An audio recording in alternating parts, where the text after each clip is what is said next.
ওটা কি কাজ করেছে ভাই? চুরি ছাড়া কি করে পয়সা আসলো? পুরো কাটমানি আমাদের পয়সা, ট্যাক্সের পয়সা। একটা পয়সা রোজগার করেছে কিনা আমার সন্দেহ। স্যালারির চেক দেখাক, ও চুরির পয়সা আমার কোর্টে যাবে। যাক, আমাদের কোর্টটাও সেরকম। সেই ক্ষেত্রে আমি হুজুরদের বলবো, your honour, I am sorry, I cannot say that you are my honor. You haven't kept our honor in any way. সব দিক দিয়ে ফেরের বাজিটা বেরিয়ে যাচ্ছে, খুনি বেরিয়ে যাচ্ছে, ঘুরে বেড়াচ্ছে। চোর চোরটা কি জানো, গরু চুরি, বালি চুরি, সব কটা চোর বাইরে বসে রয়েছে। যার খাটের তলায় 50 কোটি টাকা ক্যাশ গুনতে ক্যাশ মেশিনের ব্যাটারি ডাউন হয়ে গেছে, সেও দাঁড়িয়ে রয়েছে, বসে রয়েছে। আমাদের দেশে তো লেভেলটাই এরম না। এগুলো বললে আমি একটু উত্তেজিত হয়ে পড়ি, মনটাও খারাপ লাগে। এবং যে রোজগার করেনি সে বলছে আমার ব্যাংক অ্যাকাউন্ট কেন ফ্রোজেন হলো? আরে তোর ব্যাংক অ্যাকাউন্টটা পুরোপুরি চুরি অ্যাকাউন্ট, তাই জন্য ফ্রোজেন হয়েছে। আমার পুরো টাকাটাই চুরি, আমার এই ফোনটা পকেট মারা। আমি ফোনটা তোমার পকেট মেরেছি। পুলিশ যখন বলছে ফোনটা ফ্রোজেন, আমরা নিয়ে চলে যাব, আমি বলছি ফোনটা এই আমি তো কোর্টে যাব, এই ফোনটা আমার। পুরো চুরির জিনিস আমার। কি রোজগার করেছে? আমি ওপেনলি বলছি কি রোজগার করেছে? ওই যে যার নাম নিলে, আমি সকালবেলা সন্ধ্যেবেলা কিছু না, এখন মন্দিরে আরতি দেখতে যাব, কেন আমার মুডটা খারাপ করছে? ফেরে অভিষেক বন্দ্যোপাধ্যায় আপনি প্রশ্ন তুলছেন কি রোজগার করেছে? হ্যাঁ, কি রোজগার করেছো? কি রোজগার করেছে? দলের সর্বভারতীয় সভাপতি ছিলেন। আরে তার মানে কত?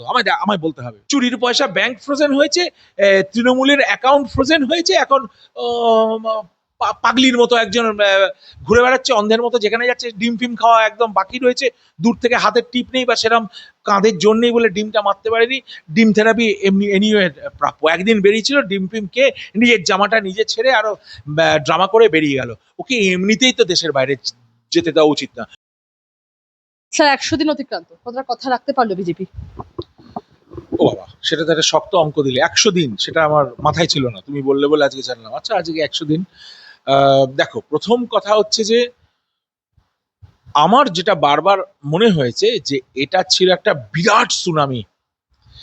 এত বড় একটা ভূমিকম্প দেশে হবে, কারণ কি ওই যে ইমারতটা ছিল, ওদের যে প্রাসাদটা গড়েছিল তৃণমূল, ওইটা সত্যি কথা বলতে কি 6 মাস আগে আমারও মনে হয়েছিল, এখন তো 8 মাস, আচ্ছা 8 মাস আগে আমারও মনে হয়েছিল ওটা দুর্ভেদ্য, কিছু কি করা যাবে।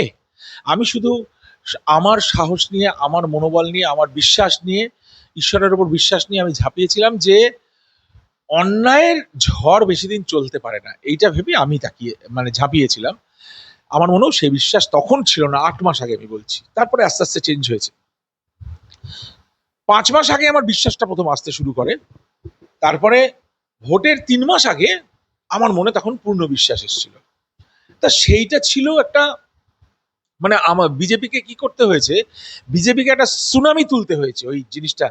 এমনি নয় যেটা একটু জল ঢেলে ঝেঁটিয়ে দিলাম, কি একটা জোয়ার আসলো নদীর পাড়টা ক্লিয়ার হয়ে গেল, ভালো বর্ষা হলো পুকুরটা পরিষ্কার হয়ে গেল, সেরম নয়। এটা অনেক বেশি ছিল। এই নোংরা আবর্জনা এবং অন্যায়ের পাহাড়, পাপের পাহাড়, পাপের পাহাড়টা এত বড় বেশি ছিল। সেই পাপটা উল্টোতে গিয়ে অনেক ক্ষতি হলো দেশের। কারণ লোকে বলছেন না এটা হয়নি, এটা হয়নি। আমরা সবাই কুইক সলিউশন চাই। বিরাট দুর্নীতি, একটা দেশ দখল হয়ে গেছে, ধরো বিধর্মীদের দ্বারা একটা দেশ দখল হয়ে গেছে, সেইটাকে স্বাধীনতা না চারটিখানি কথা নয়। একদিনে তো স্বাধীনতা হয়নি, তাই না? গান্ধীবাদীদের কি বলবো, খুব খারাপ কথায় বলতে হয়, ন্যাকামি যে কথাটা বলি, ওটা খুব ভাষাটা খুব একটা সভ্য ভাষা নয়। ওই ন্যাকামি করে তো স্বাধীনতা আসতো না। রক্ত ঝরেছে, ফাঁসি হয়েছে, গুলি চলেছে, মুন্ডপাত হয়েছে। তবে সেই যুদ্ধটা এবারও প্রায় হয়েছে, কারণ 300-400 জন তার আগেই মারা গেছিল। এবং বিভিন্ন মাসের যদি পরিসংখ্যান দেখো, বিজেপি কর্মীরা মারা গেছে, যারা মাঠে থেকেছিল মারা গেছে। সেই আবর্জনা তৈরি করে আমরা ফিরে এসেছি। এইটা বিরাট বিরাট একটা সুনামি বলো, ঝড় বলো, ঝঞ্ঝা বলো, একটা বিরাট বিপ্লব হয়েছে।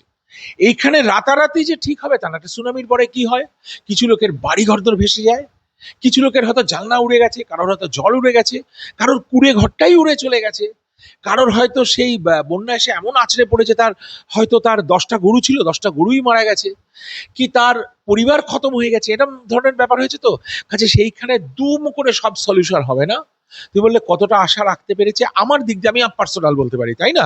জনগণের কি পূর্তি হয়েছে? আমি তো ওইরকম ভাবে একদম লোয়ার দেন গ্রাসরুট গিয়ে পলিটিক্স করি না, কারণ আমি গ্রামে, ধরো জেতার পরে গ্রামে আর যাইনি। সেই নন্দীগ্রাম গেছিলাম, বহরমপুর গেছিলাম, মুর্শিদাবাদ গেছিলাম, দু এক জায়গায় গেছিলাম। তারপরে আমি আর গ্রামে যাইনি। আমি তো শহুরে মানুষ, কারণ গ্রামে কতটা ইমপ্রুভ হয়েছে সেটা বুঝতে পারবো না। তবে থ্রেট কালচারটা অনেকটা বন্ধ হয়েছে। ওপেন যেটা থ্রেট কালচার ছিল, যেমন গতকালই আমি গিয়েছিলাম যাদবপুর বিশ্ববিদ্যালয়ে, ওরা করলো, প্রিমিয়ার করলো দ্য বেঙ্গল ফাইলস। ওই বেঙ্গল ফাইলসটা দেখার সময় দেখলাম লোকেরা শান্তিতে দেখছে। আমি যখন ভাষণ দিলাম, ওপেনিং স্পিচটা, দীপাঞ্জন বাবু গেছিলেন, আমাদের মনে হলো আমরা অনেক শান্তিতে ভাষণ দিচ্ছি, থ্রেট কালচারটা নেই, পুলিশ নেই। আগে যেমন ওই বইটা দেখানোই যায়নি, তাহলে অতটাই চেঞ্জ হয়েছে। আজকে 3 মাস আগে এই সিনেমাটা একটা পর্দায় রিলিজ করা যায়নি, তাহলে এইরকম পাওয়ারফুল ছিল আমাদের এখন অপোজিশন। এখন তার নেই, ধুয়ে মুছে গেছে। হ্যাঁ, সেই গভর্নমেন্টটা এত স্ট্রং ছিল, পুলিশ তাদের হাতে ছিল, তারা যা তা অত্যাচার করে গেছে। সেইটার দিক দিয়ে আমি বলবো আমরা অনেকটা উপকৃত হয়েছি। পুজোটা এবার দুর্গাপুজো ভালোভাবে হবে। হ্যাঁ, এই যে মহরম টহরম মিছিলগুলো রাস্তা ডিস্ট্রাকশন করে রেড রডের ইয়ে পড়া, নামাজ পড়া, ওটা বন্ধ হয়ে গেছে। মোটামুটি বাইক রেসিংটা বন্ধ হয়েছে মাঠে, তাও কালকে দেখলাম মায়ের রাত্রিবেলা দু একজন বাইক বেশ জোরেই যাচ্ছে। ওই মানে অনেকটা হয়েছে। আমার দিক দিয়ে যদি পার্সেন্টেজ বলি, আমি 60% স্যাটিসফাইড, 40% নট স্যাটিসফাইড, ডিস্যাটিসফাইড না, নট স্যাটিসফাইড। সেটা একটা লিমিট আছে। তো তুমি যদি বলো যে স্যার আপনার এই বাড়িটা রয়েছে, আপনাকে পুরো ধরুন পেমেন্টটাও দিয়ে দিলাম, আপনি বাড়িটা ফুট করে তাজমহলের মতো করে দিন, সেটা তো আমি করতে পারবো না।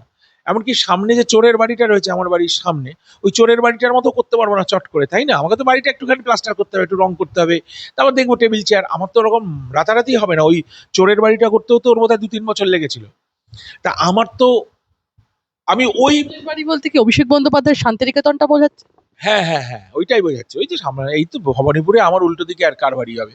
তা এই ধরনের যে চেঞ্জটা, সেটা তো দুম করে আমি আনতে পারবো না, বিজেপিও পারবে না। বিরাট একটা চেঞ্জ হয়েছে, চেঞ্জের আশা হয়েছে, আস্তে আস্তে ঠিক হবে। স্বাস্থ্য, তারপরে শিক্ষা, তা চুরির দিক দিয়ে যদি বলো, ধর গরু, কয়লা, টাকা পয়সা, কি না চুরি হয়নি? মানহানি হয়েছে, শ্লীলতাহানি হয়েছে, প্রাণহানি হয়েছে, মান প্রাণ শ্লীল সবই তো গেছে। হসপিটালে দালাল ছেঁকে ফেলছিল, একটা পেশেন্টও অ্যাডমিট করা যেত না। একটু কমেছে বা ভয় আছে তাদের, এবার আমাদের যাবে, কিন্তু ওদেরও তো লাইফস্টাইল সেট হয়ে গেছে।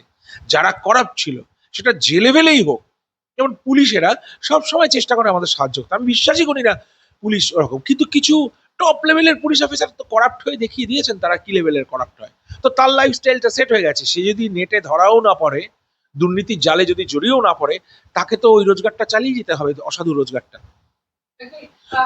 আমি একটা প্রশ্ন করবো আপনার কাছে। সাধারণ মানুষের যে জীবনযাত্রা আপনি ব্যাখ্যা করলেন, সাধারণ মানুষের জীবনযাত্রা সেই প্যারামিটার্স গুলো আপনি তুলে ধরলেন। আমি বলবো চাকরি, মূল্যবৃদ্ধি বা অর্থনীতির ক্ষেত্রে এই 100 দিনে আদৌ কোনো দৃশ্যমানের পরিবর্তন হয়েছে? আগামী 100 দিনের সরকারের কাছে আপনার সবচেয়ে বড় প্রত্যাশাটা কি? আমি উত্তরটা আমার সবচেয়ে বড় প্রত্যাশা আগামী 100 দিনে, এটা হচ্ছে সরকারকে সংকল্প নিতে হবে।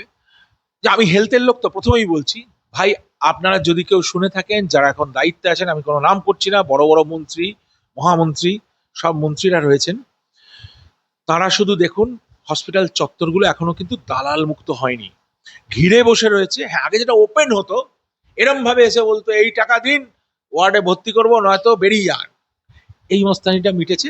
কিন্তু ভেতরে ভেতরে আমি খবর পেয়েছি, এবং সেটা আমার এক্সপোজ করার ক্ষমতা নেই, because I am not in a post. আমি রিপোর্ট দেবই বা কাকে? রিপোর্ট নিশ্চয়ই জমা পড়েছে আপনাদের কাছেও। আপনাদের অনুরোধ করব, তারা গিয়ে স্বাস্থ্য এবং শিক্ষাটাকে আগে ঠিক করুন। কারণ আমি বারবার বলেছি, বহু বছর আগে বলেছি, আমার যেটা ভেতরে ফিলোসফি যেটা বলছে 5টা জিনিস মানুষের লাগে। এই 5টা, প্রথম হচ্ছে ভাত, পেটে ভাত লাগবে, মাথায় ছাদ লাগবে, ওটা ছাড়া হবে না, ঘুমোতে পারবে না মানুষ। শিক্ষা লাগবে, বাচ্চারা মানুষ হবে। স্বাস্থ্য লাগবে, বাঁচবে। আর কি লাগবে এই সবকটা চালাতে? চাকরি। তাহলে পেটে ভাত, মাথায় ছাদ, শিক্ষা, স্বাস্থ্য, চাকরি, 5টা জিনিস হলো। একটা 6th আউটার সার্কেল আছে, এই মডেলে যেতে হবে। আউটার সার্কেলটা হচ্ছে কি বলো? ডিসিপ্লিন আর সুরক্ষা। সুরক্ষার সার্কেলটা হতে হবে। একে সবকটা ভেঙে পড়বে যদি পুলিশ এসে খটখটিয়ে ধরো তোমাকে তুলে নিয়ে যায় রাত্রিবেলা, হ্যান্ডকাফ দিয়ে নিয়ে চলে যায়। যদি পুলিশ এসে থ্রেট করে, যেটা করতে পারবেন না, ওটা করতে পারবেন না, এই করুন ওই করুন, তোলা দিন, চাঁদা দিন, তাহলে আমরা পুরো অসহায়। যেমন আগের সরকার পুরো পুলিশকে একদম প্যারালাইজড করে দিয়েছিল। এবং পুলিশরা প্যারালাইজড মানে কি, কিছু কিছু পুলিশ চটিচাটা দলদাস যে পুলিশগুলো ছিলেন, সেই পুলিশেরা আজও আছেন লুকিয়ে, তারা হয়তো ওভারটলি ফাংশন করতে পারছে না। আমি সরকারকে বলবো তাদের আইডেন্টিফাই করে আগে তাদের কন্ট্রোল করুন। এখন তারাও চাকরি বাকরি করে খায়। আই ডোন্ট সাজেস্ট যে 1000 পুলিশ অফিসারকে সাসপেন্ড করে দাও, সমস্ত ওসি বদলি করে দাও, সমস্ত তাদের বেশিরভাগই কিন্তু ভালো মানুষ, এটা আমি জানি, আমাদেরই মতো মানুষ তারা। কিন্তু আমি যে কজন পুলিশ অফিসারকে চিনি, আমার সঙ্গে যারাই কথা বলেন, আমি কিন্তু ভীষণ ক্লোজ তাদের সঙ্গে, দাদাভাই সম্পর্ক, এবং আমি বুঝতে পারি তারা আমাকে হেল্প করবেন দরকার হলে। কিন্তু তাদেরই দায়িত্ব তলা থেকে যে যাতে কেউ দুর্নীতি না করে, যাতে কেউ মাস্তানি না করে, ওটা আমি চাইবো। এই 5টা জিনিস সিকিউর করে পুলিশ বলয় দিয়ে ঘিরে দিক, যে আজকে ধরো একটা আনফোর্সিন সার্কামস্টান্সেস, একটা হঠাৎ একটা ঘটনা কিছু হয়ে গেল হচ্ছে, তোমার যাতে একটা উপায় থাকে, কিছু একটা সিম্পল ডিজিট, সেটা 000 হতে পারে, 111 হতে পারে, ইংল্যান্ডে ছিল 999, আমেরিকাতে 911, এরকম কোডস আছে। এই কোডসটা যেন তোমার ফিঙ্গার টিপসে থাকে, তুমি যেন ঝট করে একটা ব্লিপ বা একটা ফোন করলে তোমাকে এসে যেন কেউ বাঁচায়। এই সুরক্ষাটা আমি দেখতে পাইনি আজ থেকে 1 বছর আগে। এই সুরক্ষাটা ছিল না, ভয়ে মরতাম। আমি অত্যন্ত দুঃসাহসী লোক বলতে পারো, হয়তো সেরকম আমার বুদ্ধি নেই বলেই আমি দুঃসাহস, মানে কি বলবো, বুলি বলি, বুল টাইপের লোক তো আমি। আমার হয়তো বুদ্ধি নেই বলে আমি সিংহর পালে গিয়ে পা দিয়েছিলাম, আমার যথেষ্ট ক্ষতি হতে পারতো, আমার প্রাণ চলে যেতে পারতো, I could have been shot dead. কিন্তু আমি দেশের জন্য ওটা করেছি, নির্ভয়ে করেছি, আজকে তার ফল পাচ্ছি। আজকে তোমরা তার ফল পাচ্ছ, তোমরা বোঝো না বোঝো সেটা ইতিহাস বলবে।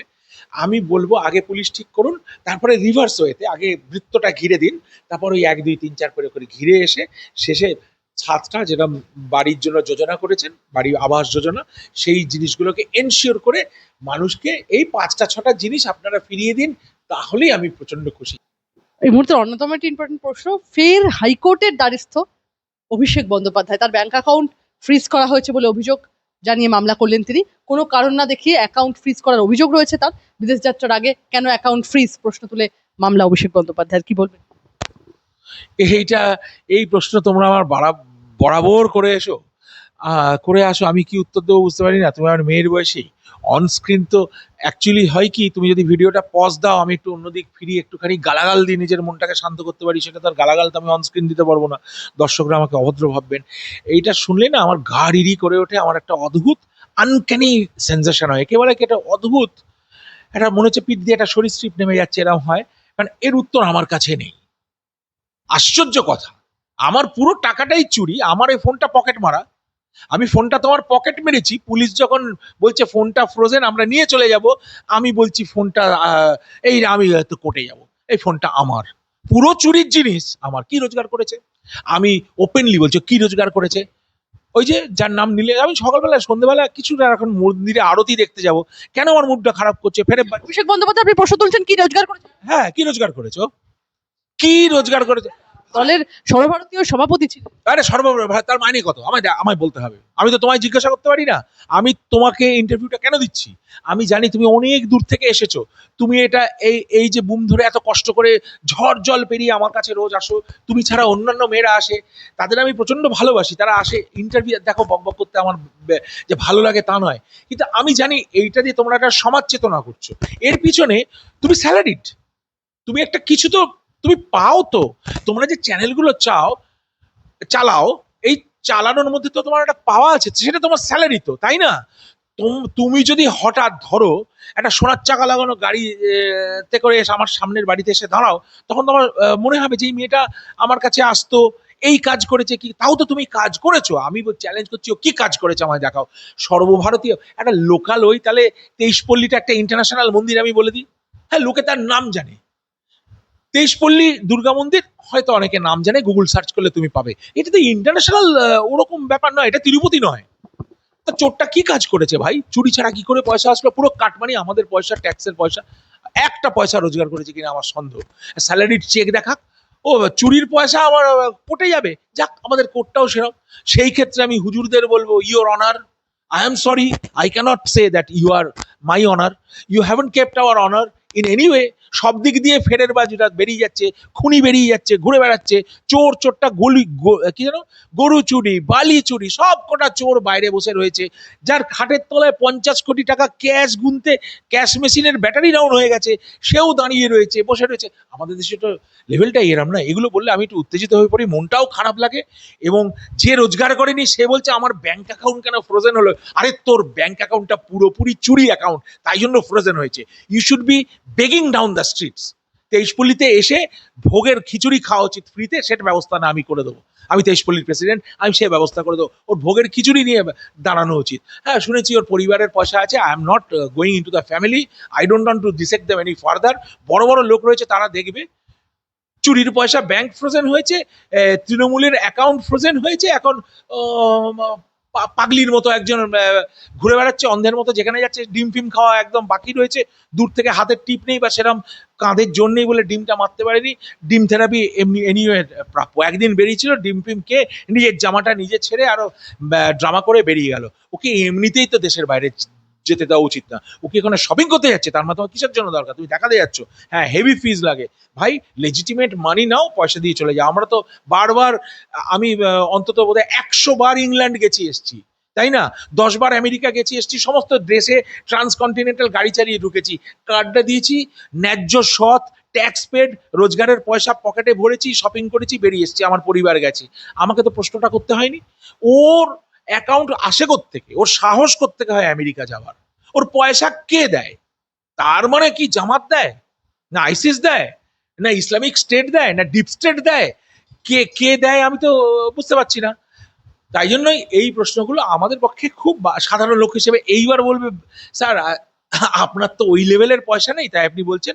আমার যা লেভেলের পয়সা আছে, আমি এক্ষুনি এক্ষুনি Booking.com দিয়ে টিকিট কেটে ভাই স্পেনে বা পর্তুগালে হলিডে করতে যেতে পারি।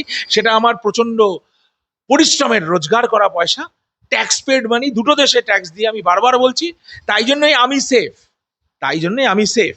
আমি, তুমি যদি আমাকে চ্যালেঞ্জ করো, স্যার আপনি এই ঘড়িটা কোত্থেকে পড়েছেন, আমি তোমায় এক্ষুনি দামটা বুঝিয়ে দিতে পারবো, আমি বলে দিতে পারবো কি করে পেয়েছি। আর তুমিও যথেষ্ট শিক্ষিতা, এখন সবাই গুগল সার্চ করছে, স্যালারি সার্চ করে দেখে নাও ইংল্যান্ডে একটা ডাক্তারের মাইনে কত, একটা সার্জেনের আমেরিকায় মাইনে কত, দেখে নাও, তাহলেই বুঝতে পারবে তারা কোত্থেকে রোজগার করেছে, কি করেছে, তার ট্যাক্স কত, সেটা দেখে নাও।